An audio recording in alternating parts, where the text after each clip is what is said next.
அன்பிற்கும் உண்டோ அடைக்கும் தாழ், ஆர்வலர் புன்கணீர் பூசல் தரும். உண்மைதாங்க. அன்பை தடுத்து நிறுத்துற சக்தி உலகத்தில் எதுக்குமே கிடையாது. ஒரு விஷயம் சொல்லலாம். சண்டையிட்டு 2 பேர் பிரிஞ்சு இருக்கிறாங்க, சகோதரர்கள். அந்த சகோதரர்கள் மீண்டும் ஒன்று சேர்றப்போ ஆற கட்டி தழுவி கண்களில் அந்த கண்ணீர் உகுக்கிறாங்க இல்லையா, அந்த கண்ணீர் உண்மையான கண்ணீர். சண்டை போட்டாங்களே அப்படிங்கிறதுக்காக அது பொய் கண்ணீர் அப்படின்னு சொல்ல முடியாது. ஒருத்தருக்கு ஒருத்தர் அதற்கு முன்னாடி கருத்து வேறுபாடுகள் இருந்திருக்கலாம். ஆனாலும் கூட அந்த கண்ணீர் அந்த இடத்துல அன்பை பரிமாறக்கூடிய, பாசத்தை வெளிப்படுத்தக்கூடிய அற்புதமான கண்ணீர். அப்படிப்பட்ட ஒரு நிலை தான் இன்னைக்கு மாமல்லபுரத்தில் விஜய் அவர்கள் அந்த கரூர் சம்பவத்தில் தங்களுடைய குடும்ப உறுப்பினர்களை இழந்தவர்களை சந்திச்சப்போ வந்த கண்ணீர். அந்த கண்ணீருக்கு பல அர்த்தங்கள் இருக்கு.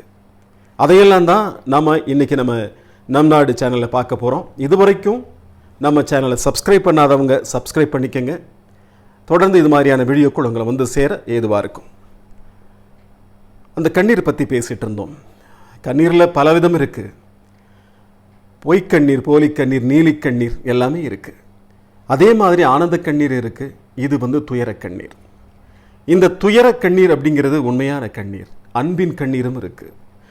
இது அன்பின் கண்ணீர்னு கூட சொல்லலாம். ஏன் அப்படின்னு கேட்டிங்கன்னா, அந்த மாமல்லபுரத்தில் 37 குடும்பத்தை சார்ந்தவங்களை சந்திச்சிருக்காரு நம்ம விஜய் அவர்கள். சந்திக்கும்போது அவங்கக்கிட்ட போய் மன்னிப்பு கேட்டிருக்காரு. இந்த துயரத்துக்கு நான் வருந்தேன், உங்கள் குடும்ப இழப்புக்கு நான் தான் காரணம் அப்படின்னு சொல்லிட்டு ஒவ்வொரு குடும்பமாக சந்தித்து மன்னிப்பு கேட்டிருக்காரு. மன்னிப்பு கேட்டப்ப அந்த குடும்பத்தை சேர்ந்தவங்க சொன்ன விஷயம் என்ன தெரியுங்களா? நீங்கள் எங்களை குழந்தைகளோட வராதிங்க, வயசானவங்க வராதிங்க, இப்படிலாம் தடுத்தும் கூட நாங்கள் தான் வந்தோம். இதில் உங்களுக்கு இந்த எந்த பங்கும் இல்லை, குற்ற உணர்ச்சி உங்களுக்கு தேவையில்லை அப்படின்லாம் சொல்லியிருக்காங்க. இதுக்கு முழுக்க முழுக்க நாங்கள் தான் காரணமே தவிர நீங்கள் காரணம் இல்லை. அவ்வளோ கூட்டத்தில் நாங்கள் வந்ததுனால தான் எங்களுக்கு இப்படிப்பட்ட இழப்புகள்லாம் ஏற்பட்டுச்சு. உங்களை பார்க்கணுங்கிறதுக்காக வந்தோம், உங்கள் மேலே உள்ள அந்த அன்பினால் வந்தோம் அப்படின்னு சொன்னாங்க. இப்போ பார்த்தீங்கன்னா 2 பேருடைய மனங்களில் இருக்கக்கூடிய அந்த துன்பம் அப்படி குறையுது. சந்திக்கும்போது அன்பு மேலிட்டால் எப்போவுமே அந்த கண்ணீர் குறையும், அந்த துன்பங்கள் குறையும், ஒரு ஆறுதல் மனம் முழுக்க பரவி நிற்கும். அப்படிப்பட்ட ஒரு நிலை அங்கே இருந்ததை அங்கே போனவங்க எல்லாம் சொல்கிறாங்க. இன்னும் சில விஷயங்கள்லாம் நடந்தது. அதாவது சொல்லுவாங்க இல்லையா, ஒரு துன்பத்தில் ஒரு மகிழ்ச்சி பிறக்கும் சொல்லிட்டு, அது மாதிரி இவங்க சந்திக்க போனது ஆறுதல் தேடி, ஆறுதல் சொல்வதற்காக விஜய் வந்திருக்கிறார். அங்கேயும் கூட பார்த்ததுமே முக மலர்ச்சி ஏற்பட்டிருக்கு அந்த குடும்பத்தை சார்ந்தவங்களுக்கு. தன்னுடைய இழப்பையும் மறந்து புன்னகைக்கின்ற அந்த முகங்கள் இருக்கு இல்லையா, அதை பார்க்குறதுக்காக தான் இப்படி ஒரு ஏற்பாட்டை செஞ்சுருக்காரோ விஜய் அப்படின்னும் நமக்கு சொல்ல தோணுது. உங்களுக்கு குற்ற உணர்ச்சி தேவையில்லை அப்படின்னு சொன்னதுமே ஒரு ஒரு ஒரு ஆறுதல் விஜய்க்கு கிடச்சிருக்கு. அந்த குற்ற உணர்ச்சி அவர் மனசுலேருந்து கொஞ்சமாக அப்படியே விலகி இருக்கு. இத்தனை நாள் அமைதி, பல நாள் அமைதி. உண்மையிலே பூமிக்கு தான் அந்த பொறுமைக்கும் அமைதிக்கும் உதாரணமாக சொல்லுவாங்க பூமியை. அது மாதிரியான ஒரு அமைதி நிலையில் இருந்திருக்காரு விஜய். அமைதி நிலையில் இருக்கக்கூடியவங்க அரசியலில் ஜெயிப்பாங்களான்னு கேட்கலாம். நம்ம இதுக்கும் ஒரு உதாரணம் சொல்லலாம். நான் கூட ஒரு ஆசிரியராக இருந்தவன் தான். அந்த வகுப்பறையில் பார்த்தீங்கன்னா ஆர்ப்பாட்டமான மாணவர்கள் சில பேர் இருப்பாங்க, அமைதியான மாணவர்கள், யார்கிட்டையும் பேசாத மாணவர்கள் இருப்பாங்க.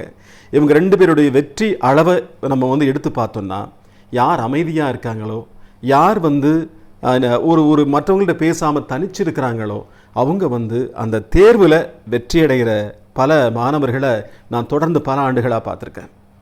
அதே தான் இப்போ நம்ம இது அரசியல் நிகழ்வுன்னு அரசியல் சதுரங்கத்திலே அதை நம்ம சொல்லலாம். ஆர்ப்பாட்டமாக பேசலாம், சில இடங்களில் அந்த பேச்சுவார்த்தைகளே அவருக்கு கூலி விரிக்கலாம். அந்த மாதிரியான ஆட்களுக்கு அந்த பேச்சு விபரீதமாக போகும்போது அந்த வாக்குகளை இழக்கக்கூடிய சூழல்கள்லாம் இருக்குது. அப்படி சில அரசியல்வாதிகளும் இங்கே இருக்கிறாங்க. அவங்க யாருங்கிற நம்ம போக தெரிஞ்சுக்கலாம். ஆனால் இந்த விஜயுடைய அமைதி அவருக்கு ஒரு மிகப்பெரிய பரந்துபட்ட ஆதரவை தேடி தந்திருக்குன்னு தான் சொல்லணும். அதிகமாக பேசியிருந்தா கூட அவருக்கு பிரச்சனைகள் வந்திருக்கலாம். பேசாமல் இருந்த அந்த மௌனம் வெற்றிக்கான மௌனமாக இங்கே இருக்குது அப்படிங்கிறத நம்ம பார்க்குறோம். நான் கூட சொல்லியிருந்தேன், அவர் போகாதது மன வருத்தத்தை அளிக்குதுன்னு இதற்கு முன்னாடி வீடியோவில் நான் சொல்லியிருந்தேன். ஆனால் அந்த விஷயம் பார்த்தீங்கன்னா அவர் போகாமல் இருந்தது கூட ஒரு நல்லதுக்கு தான் அப்படிங்கிற மாதிரியான ஒரு இதாக எடுத்துக்கிறோம். நம்ம அத்தனை பேரும் ஒட்டுமொத்தமாக சந்திக்கும் போது அவருக்கு மிகப்பெரிய நம்பிக்கையை கொடுத்துருக்காங்க அடுத்து வர தேர்தலில். இப்போ பார்த்தீங்கன்னா இன்னொரு விஷயமும் சொல்லியிருக்காங்க, ரொம்ப ரொம்ப முக்கியமான விஷயம், நம்ம தலைப்பில் இருக்க விஷயந்தான் அது. நீங்கள் கரூர் தொகுதியில் நில்லுங்க, உங்களை ஜெயிக்க வைக்கிறோம், உங்களை எதிர்த்து நிற்கிற எல்லாத்துக்கும் டெபாசிட் போக வைக்கிறோம்னு சொல்லியிருக்காங்க அந்த மக்கள் எல்லாம். எந்த அளவுக்கு அவர் மேலே அபிமானம் வச்சிருக்காங்க அப்படிங்கிறத நீங்கள் இப்போ பார்க்கலாம். அபிமானம் மட்டுமல்ல, உயிரையே கொடுக்க கூட தயாராக இருக்காங்க. ஏற்கனவே உயிர்களை இழந்திருந்தாலும் கூட இன்னும் என் தலைவனுக்காக, என்னுடைய அபிமான ஒரு நடிகருக்காக, எங்களை காப்பாற்றக்கூடிய ஆபத் பாந்தவனுக்காக நாங்கள் என்ன வேணாலும் செய்கிறோம் அப்படின்னு சொல்லிட்டு அந்த மக்கள் தயாராக இருக்காங்க. அதே நிலை தான் கரூர் தொகுதி முழுக்க நிலவுது. இது சொல்லும்போது உங்களுக்கு ஒரு மாறுபட்ட விஷயமா தெரியலாம். திருப்பி கரூரில் அத்தனை உயிர்கள் போயிருக்கு, அவர் அந்த தொகுதியில் நின்னா எப்படி ஜெயிப்பார் அப்படின்னு கூட உங்களுக்கு தோணலாம். சில நேரங்களில் மகாபாரதத்தில் பல உயிர்களை இழக்க வேண்டியிருந்தது நம்முடைய பாண்டவர்கள். பல உயிர்களை இழந்து தான், அபிமன்யு கூட இழந்து தான் மகாபாரதத்தில் வெற்றி பெற்றிருக்காங்க அப்படிங்கிறத பார்க்கணும். பேசுவோர் பேசிக்கொண்டே இருக்கட்டும், திட்டுவோர் திட்டிக்கொண்டே இருக்கட்டும், தூற்றுவோர் தூற்றிக்கொண்டே இருக்கட்டும், என் வழி நேர்வழி, என் வழி மக்களுக்கான வழின்னு சொல்லிட்டு விஜய் நடக்க ஆரம்பிச்சார்னா, விஜய் நடைபோட ஆரம்பிச்சார்னா தேர்தலில் வெற்றிகள் உறுதி. முதலமைச்சராகியே ஆகணும் அப்படிங்கிற அவசியம் கிடையாது. குறிப்பிட்ட அளவு சதவீதம் வாக்குகளை பெற்றால் போதும் இந்த தேர்தலில் விஜய் ஜெயிச்சதா தான் அர்த்தம். அதுக்கான அச்சாரம் போடப்பட்டிருக்கு மாமல்லபுரத்தில். பாதிக்கப்பட்டவங்களே நீங்க நில்லுங்க, நாங்க பார்த்துக்கிறோம் சொன்ன விஷயம் இருக்கு பாத்தீங்களா. கரூர் தொகுதியில் நீங்க நில்லுங்க, நாங்க பார்த்துக்கிறோம், உங்களை ஜெயிக்க வைக்கிறோம், மற்ற எல்லாருக்கும் டெபாசிட் போக வைக்கிறோம் சொன்ன விஷயம் மிகப்பெரிய விஷயமா இன்னைக்கு பார்க்கப்படுது. இதையெல்லாம் தாண்டி மரபு சார்ந்தது, அதனால் அவர் அதாவது ஒரு இழப்பு வீட்டிற்கு சென்றிருக்கணும் அப்படிங்கிறது எல்லாமே உண்மைதான், நாம் மறுக்கிறதுக்கு இல்லை. சூழல் இடம் கொடுக்கலை அப்படிங்கிறதான் உண்மை. நிச்சயமாக இப்போதும் கூட தங்களுடைய குடும்பத்தில் ஒருவராக தான் விஜயை அந்த குடும்பத்தினர் எல்லாமே பார்க்குறாங்க அப்படிங்கிறத நம்ம இங்கே சொல்லி ஆகணும். நிறைய விஷயங்களை நம்ம சொல்லிட்டு இருக்கோம். முக்கியமான விஷயம் நம்ம என்ன அப்படிங்கிற, கரூர் தொகுதியில் விஜய் நின்றால், தேர்தல் நின்றால் வெற்றி பெறுவாரா, வெற்றி பெற மாட்டாரா? இதுக்கான பதிலை நீங்கள் கமெண்ட்டில் சொல்லுங்கள். இன்னொரு பக்கமும் நிறைய வியூகங்கள் நடக்குது.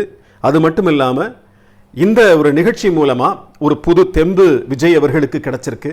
அதனால் வர்ற நவம்பர் முதல் வாரத்தில் தங்களுடைய நிர்வாகிகள் எல்லாம், தாவேகா நிர்வாகிகள் எல்லாம் சந்திக்கிறாரு விஜய். அடுத்த கட்ட நடவடிக்கைகளை பற்றி அந்த சந்திப்பில் பேச போகிறாங்க. முடிவு என்னவா வேணாலும் இருக்கலாம். கூட்டணி சேரலாம், தனியாக நிற்கலாம், தனியான கூட்டணியை உருவாக்கலாம். எப்படியான போதிலும் இவருக்கான வாக்குகள், இவருக்கான வெற்றி அங்கே உறுதியாக தான் இருக்கு அப்படிங்கிறதா உண்மை. பல அரசியல்வாதிகள் தூற்று என்று தூற்றிக் கொண்டிருக்கிறார்கள் விஜய் அவர்களை. வளர்ந்து வரக்கூடிய ஒரு அரசியல்வாதியை, வளர்ந்து வரக்கூடிய ஒரு சாதனையாளனை உலகம் தூற்றும். எப்போதெல்லாம் உலகம் ஒருவனை அதிக அளவில் தூற்ற ஆரம்பிக்கிறதோ அவன் வெற்றியாளன் அப்படின்னு சொல்லுவாங்க. தூற்றுகிறது அவனுடைய நல்ல செயல்களுக்கு தூற்றுவது, கெட்ட செயல்களுக்கு தூற்றினா கிடையாது. நல்ல செயல்களுக்கு தூற்றும் போது அவர்கள் வெற்றி பெறுவார்கள். எத்தனையோ பேரை, சாக்ரட்டிஸை தூற்றாத தூற்றா இந்த உலகம், ஆர்கிமிடிஸை தூற்றாத தூற்றா இந்த உலகம், காந்தியடிகளை கூட இன்னமும் தூற்றிக் கொண்டிருக்கிற உலகம் தானே இது. இப்படியெல்லாம் மிகப்பெரிய தலைவர்கள் உருவாகும் போது மக்களின் தூற்றுதல், ஒரு சிலருடைய தூற்றுதல் இருக்கத்தான் செய்யும். அதை ஊடகங்கள் பெரிதாக்கியும் காட்டும். ஆனாலும் கூட எந்த இடத்திலும் விஜய் அவர்கள் மனதை தளரவிடக்கூடாது. தளர்ந்த மனம் இப்போது நிமிர்ந்து இருக்கிறது விஜய் அவர்களுக்கு. நிச்சயமாக ஒரு மிகப்பெரிய வெற்றி வாய்ப்பு அவருக்கு காத்திருக்கிறது அப்படிங்கிறதா உண்மை. வருகிற நவம்பர் மாதம் முதல் வாரத்தில் அடுத்த நிர்வாகிகளோட ஆலோசனை நடக்குது. அந்த ஆலோசனையில் விஜய் என்னென்ன முடிவுகள் எடுக்க போகிறாரு அப்படிங்கிறத பார்க்குறதுக்காக உலகமே காத்திருக்கு, நானும் காத்திருக்கிறேன். இப்போ பார்த்தீங்கன்னா திராவிட முன்னேற்றக் கழகம் அப்படிங்கிறதும் மிகப்பெரிய ஒரு பலமான அணிதான் ஏற்கனவே. அந்த அணியில் இன்னமும் தேர்தலுக்கான ஏற்பாடுகளை இப்போவே பண்ண ஆரம்பிச்சிட்டாங்க. அந்த 7வது வெற்றியை நாங்கள் பெறுவோம் அப்படின்னு சொல்லிட்டு தமிழக முதல்வர் அவர்களும் சொல்லியிருக்கிறாங்க. அது ஒரு கூட்டணி, இது ஒரு சதுரங்கம் தான். இந்த சதுரங்கத்தில் யார் ஜெயிக்க போகிறாங்க அப்படிங்கிறத நம்ம பார்க்க போகிறோம். இருந்தாலும் கூட விஜய் மீதான அன்பு அதிகரித்திருக்கிறது மக்களுக்கு அப்படிங்கிறதான் இந்த இடத்துல நம்ம பார்க்குறோம். இந்த அன்பு விஜய்க்கு வெற்றியை தருமா?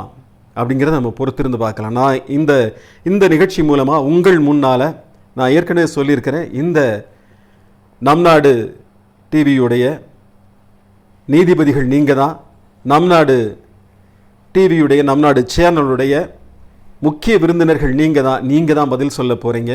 விஜய் அவர்கள் கரூர் தொகுதியில் நின்றால் வெற்றி பெறுவாரா, வெற்றி பெற மாட்டாரா அப்படிங்கிற கேள்விக்கு கமெண்ட் மூலமாக பதில் சொல்லுங்கள். உங்கள் அந்த அற்புதமான கமெண்ட்டுகளுக்காக நான் காத்துட்ருக்கேன். இன்னும் பல விஷயங்கள் அரசியல் சதுரங்கத்தில் நடந்துகிட்ருக்கு. அந்த சதுரங்க ஆட்டம் எப்படி போகுதுங்கிறத அடுத்தடுத்த வீடியோக்களில் பார்க்கலாம். மீண்டும் சந்திக்கலாம். மீண்டும் ஒரு முறை உங்களோடு இணைவேன் அடுத்த வீடியோவில். அதற்கு முன்னால் இந்த நான் கேட்ட கேள்விகளுக்கு உங்கள் பதிலை வைங்க. உங்களுடைய அந்த உங்களுடைய எதிர்பார்ப்பு எப்படி இருக்குது, உங்களுடைய அந்த கருத்துகள் எப்படி இருக்குது அப்படிங்கிறத பார்க்குறதுக்கு நான் ஆவலோடு இருக்கேன். சந்திக்கலாம் மீண்டும் நம் நாடு சேனலில். நன்றி. நிறைய பேர் சப்ஸ்கிரைப் பண்ணியிருக்கீங்க, இன்னும் சில பேர் சப்ஸ்கிரைப் பண்ணாமல் இருக்கீங்க. சப்ஸ்கிரைப் பண்ணிக்கோங்க. நிறைய வீடியோக்களை நீங்களும் நானும் பேசக்கூடிய அந்த வீடியோக்கள்லாம் தொடர்ந்து வரவிருக்கு. பார்ப்போம், சந்திப்போம். அடுத்த வீடியோவில் சந்திக்கலாம். வணக்கம்.